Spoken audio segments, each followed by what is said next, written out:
সিন্ধু সভ্যতার পুতুলবাসী আজও গড়ছেন হাওড়ার শিল্পী রাজকুমার বাবু। কালের স্রোতে অনেক কিছুই হারিয়ে যায়, মুছে যায় সভ্যতার প্রান্ত চিহ্ন, কিন্তু কিছু মানুষ থাকেন যারা হারিয়ে যাওয়া ঐতিহ্যের শেষ আলোটুকু জ্বালিয়ে রাখেন নিজের নিঃশব্দ সাধনায়। তেমনই এক মানুষ হাওড়ার বাকসার রাজকুমার দেবনাথ, যিনি আজও নিঃশব্দে বাঁচিয়ে রেখেছেন সিন্ধু সভ্যতার শিশু খেলার প্রাচীন এক নিদর্শন, মাটির পুতুলবাসী। ৫,৫০০ বছর আগে হরপ্পা মহেঞ্জোদারো নগরবাসীর তৈরি করা মাটির পুতুল ছিল শিশুদের খেলার সঙ্গী। আধুনিক যন্ত্র সভ্যতায় সেই প্রাচীন খেলনার আজ আর ঠাঁই নেই শহরের অলিন্দে, অথচ রাজকুমার বাবু আজও নিজের হাতে নানা পশু পাখির আকারে তৈরি করে চলেছেন সেই ঐতিহাসিক পুতুলবাসী। শিল্পী জানান তার পূর্বপুরুষ ছিলেন ওপার বাংলার বাসিন্দা।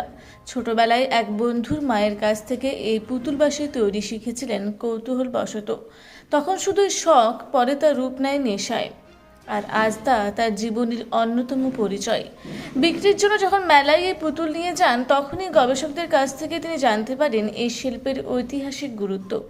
রাজকুমার বাবুর কথায় এই পুতুল তৈরি হয় বিশেষ ধরনের এঁটেল মাটিতে। নানা পশু পাখি রূপে ১০-১২ রকম বাঁশি বানাই আমি। ছোটবেলায় বাবা মায়ের কাছ থেকে সাপোর্ট পেয়েছিলাম। ওরা আজ নেই, কিন্তু এখনও আমি একাই কাজ করি, বন্ধুরাই এখন আমার পরিবার। তার বয়স এখন ৬০ ছুঁই ছুঁই, কিন্তু শরীর যতই বয়স্ক হোক, মনটা এখনও সেদিনের শিশুর মতোই টান অনুভব করে মাটির গন্ধে। নানা মেলায় ডাক পান তিনি। হাওড়ার বাইরেও এই শিল্প এখন পৌঁছে যাচ্ছে। ভবিষ্যতে শান্তিনিকেতনের পৌষ মেলা কিংবা বিষ্ণুপুরের কোনো উৎসবে এই শিল্পের প্রচার করাই তার লক্ষ্য। তবে একটাই আক্ষেপ, এই শিল্পের শ্রম অনেক, কিন্তু রোজগার অল্প। তাই অন্যান্য শিল্পকর্মের সঙ্গেও যুক্ত হয়েছেন তিনি। তবুও বলেন, যতদিন পারি এই কাজ করে যাব। এটা শুধু শিল্প নয়, এটা ইতিহাস। অঞ্চলের বাসিন্দা অরিজিৎ দলুই বলেন, বিলুপ্তপ্রায় শিল্পকে রাজকুমারদা যেভাবে টিকিয়ে রেখেছেন তা আমাদের গর্বের। মাটির পুতুলের বাঁশি, এটা একেবারে অদ্ভুত কিন্তু ঐতিহাসিক। আমাদের উচিত এমন শিল্পীদের পাশে দাঁড়ানো। আরেক পরিচিত মলয় মুখোপাধ্যায় জানালেন, এক বিদেশিনী ইতালির রোমে থাকেন। রাজকুমারদার পুতুলবাসীর ছবি দেখে প্রশংসা করেছেন। এটা আমি নিজে দেখেছি, গর্বিত বোধ করেছি। মাটির টানে গড়া এই শিল্পীর হাত ধরে যে ইতিহাস আজও বেঁচে আছে, তা যেন শুধুই অতীত স্মরণ নয়, ভবিষ্যতেরও আশাও বটে। বিজ্ঞানের দুনিয়ায় দাঁড়িয়ে রাজকুমার বাবুর মতো মানুষরা প্রমাণ করেন, মাটি হারায় না, তার ঘ্রাণে লেগে থাকে এক সভ্যতার চিরন্তন শিকড়।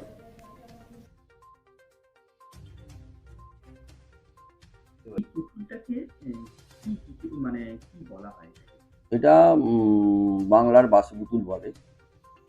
আর এটা বিভিন্ন চড়কের মেলায়, পৌষ সংক্রান্তির মেলায়, মানে বিভিন্ন আদিবাসীরা একটা সময় তৈরি করতো, এখন আর তৈরি করে না, লুপ্ত প্রায়। এটা আমার ছোটোবেলায় শেখা, আর আমি এটা বহু বছর তৈরি করি, এখনও করে যাচ্ছি। বিভিন্ন জায়গায় আমাকে ডাকে, ক্যালকাটা প্রেস ক্লাব, রামকৃষ্ণ গোল পার্ক, রবীন্দ্র সদন, নন্দন। এটা আমি ভালোবাসার তাগিদেই তৈরি করি। এটা পরবর্তীকালে আমি তৈরি করে যাব, আর এটা বিভিন্ন রকমভাবে তৈরি যাতে করা যায় সেটাও চিন্তাভাবনা আছে। আচ্ছা, বলছি এই স্কেলেনটা তৈরি আচ্ছা, এইটা আমার ছোটোবেলায়, মানে আমাদের পূর্বপুরুষ বাংলাদেশে, আর বন্ধুর মা তারাও বাংলাদেশে থাকতো। তিনি খেলার ছলে এটা করেছিলেন শখে।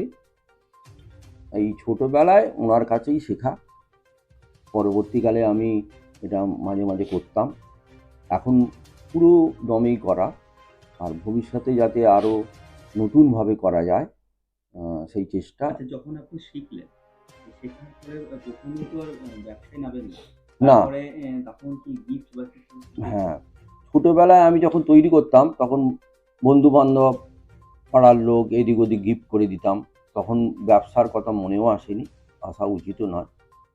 পরবর্তীকালে আমি যখন দেখলাম এটা চাহিদা আছে, লোকে কিনবে, তখন আমি এটা ব্যবসার কথা চিন্তা করলাম এবং বিভিন্ন মেলায় অংশগ্রহণ করে এটা বিক্রি করলাম।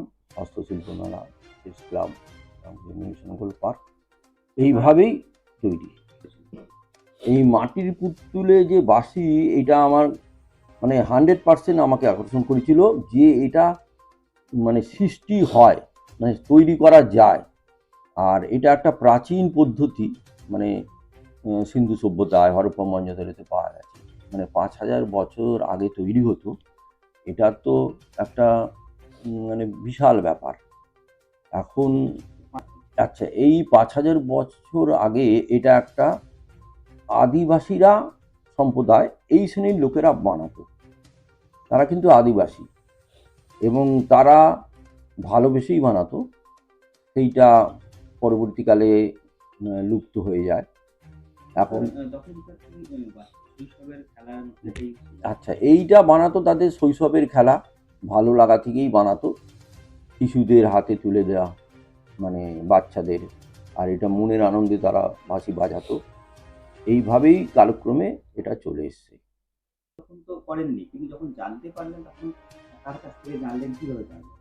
এটা আমি জানলাম যারা পুতুল নিয়ে গবেষণা করে বই লেখে, তারাই আমাকে বলল। যেমন এই আমার স্টেটমেন্ট কাগজে বেরিয়েছে চন্দন দাস, উনি লেখালেখি করে, জানে। উনিও আমার বলল এইটার ইতিহাস এত বছর আগে, 5,000 বছর আগে তৈরি হতো, আদিবাসী সম্প্রদায় করত, আর সিন্ধু সভ্যতা পাওয়া গেল। পরবর্তীকালে ওই ওনার থেকে জানা, তারপরে যারা সাহিত্যিক পুতুল নিয়ে লেখালেখি করে তারাও বলল। এইভাবেই আমার জানা যে এটা একটা প্রাচীন পদ্ধতি, বাঁশি পুতুল। এটা পৃথিবীর, শুধু বাংলার নয়, এটা পৃথিবীর বিভিন্ন জায়গায় একটা সময় হতো, এখনও হয়তো কিছু কিছু জায়গায় হয়। বাংলায় প্রায় লুপ্ত প্রায়। আমি এখন তৈরি করছি, এবার ভবিষ্যতে এটা তৈরি করে যাব বিভিন্ন নতুন চিন্তা ভাবনা নিয়ে, আবার নতুন কিছুভাবে তৈরি করা। আপনি কোনো জায়গায় এখনো হ্যাঁ, এখনও আমি অনেক জায়গায় ডাক পাচ্ছি, প্রদর্শনী করার জন্য আমি যাচ্ছি। প্রদর্শনী, বহু লোক দেখলো যে এটা তৈরি, তাদের ভালোবাসা থেকে কিনলো। প্রদর্শনী যেখানে করতে বলে আমি যাই, সেখানে কিছু বিক্রি হয়। আর শেখানোর ব্যাপারটা এখনও শুরু করিনি, ভবিষ্যতে করার ইচ্ছে আছে। ঠিক পারিশ্রমিক পেলে নিশ্চয়ই শেখাবার চিন্তাভাবনা আছে। আচ্ছা, এইটা হচ্ছে ঘোড়া, পাখি, বিভিন্ন রকম পাখি, হরিণ, মাছ, হাতি, বাঘ, এইরকম বিভিন্ন রকম 8-10 রকমের আছে।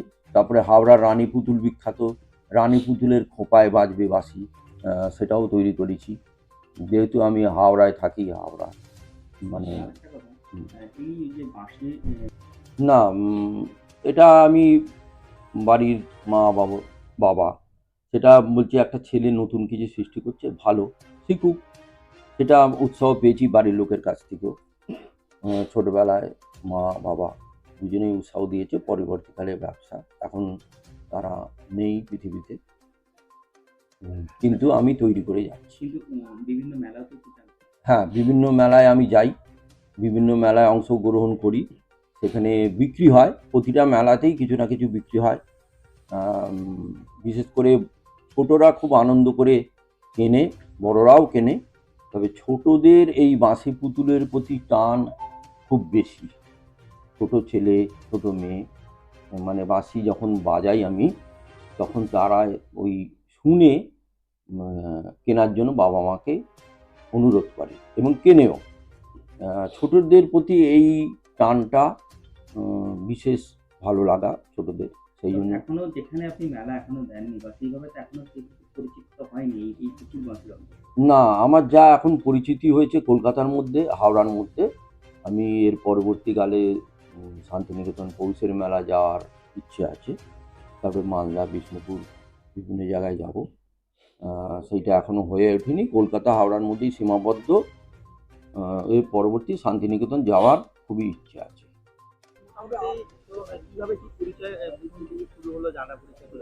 ওনাকে আমাদের এলাকার কাছাকাছি উনি থাকেন, কিন্তু ওনার কর্মকাণ্ড অসাধারণ এবং যেহেতু প্রচার বিমুখ একটা মানুষ, ওনাকে আমি বিভিন্ন বড় বড় জায়গায় দেখেছি। এবং শুধু তাই নয়, আজ থেকে অনেক বছর আগে মানে আমাদের পশ্চিমবঙ্গ কেন ভারতবর্ষের খুব বিখ্যাত অভিনেতা এবং অভিনেত্রীদের অর্নামেন্টস ইউজ করতে দেখেছি, এটা ওনার হাতে তৈরি। তারপর যেটা ঘটনা পরবর্তীকালে আমরা দেখেছি বা জেনেছি, সেটা হচ্ছে অত্যন্ত প্রাচীন সিন্ধু সভ্যতার সময়কার একটা হারিয়ে যাওয়া শিল্পকে বা হারিয়ে যাওয়া সেই যে মাটির একটা মাটির যে জীবজন্তু বানানো বলুন বা এই যে ব্যাপারগুলো, সেইটাকে উনি আবার নিয়ে এসে তুলে ধরেছেন আপামর বাঙালির কাছে, এবং একটা অন্য ফরম্যাটে উনি নিয়ে এসেছেন। হ্যাঁ, সেইখানে তার অবশ্যই প্রশংসার দাবি রাখে। আসলে এগুলো তো দেখা উচিত। আর যেটা কি, এই যে মানে একটা শিল্পীর জীবন, আমরা তো এরকম বিভিন্ন সময় দেখি যে অনেক বড় বড় কাজ তারা করেছে বা করে যাচ্ছে, তাদের নিজের শিল্প সত্তার পরিচয় তারা দিচ্ছে, কিন্তু অনেক আড়ালে তারা থেকে যায় আসলে। তো আমি চাইবো যে রাজকুমার দা বা রাজুদার এই শিল্প সত্তা অনেক মানুষের কাছে ছড়িয়ে যাক এবং অনেক মানুষ জানুক, এটা চাইবো, এবং বিশ্বের দরবারে পৌঁছে যাক। আমাদের মানে ওনাকে যেহেতু আমি চিনি, তো আমার গর্ববোধ হয় যেহেতু উনি আমাদের কাছাকাছি থাকেন, এবং ওনার কাজটা একটা অদ্ভুত ব্যাপার। একটি বিদেশি মেয়ে, ইটালিয়ান একটি মেয়ে রোমে থাকে, সে পর্যন্ত তো ওরা প্রশংসা করছে।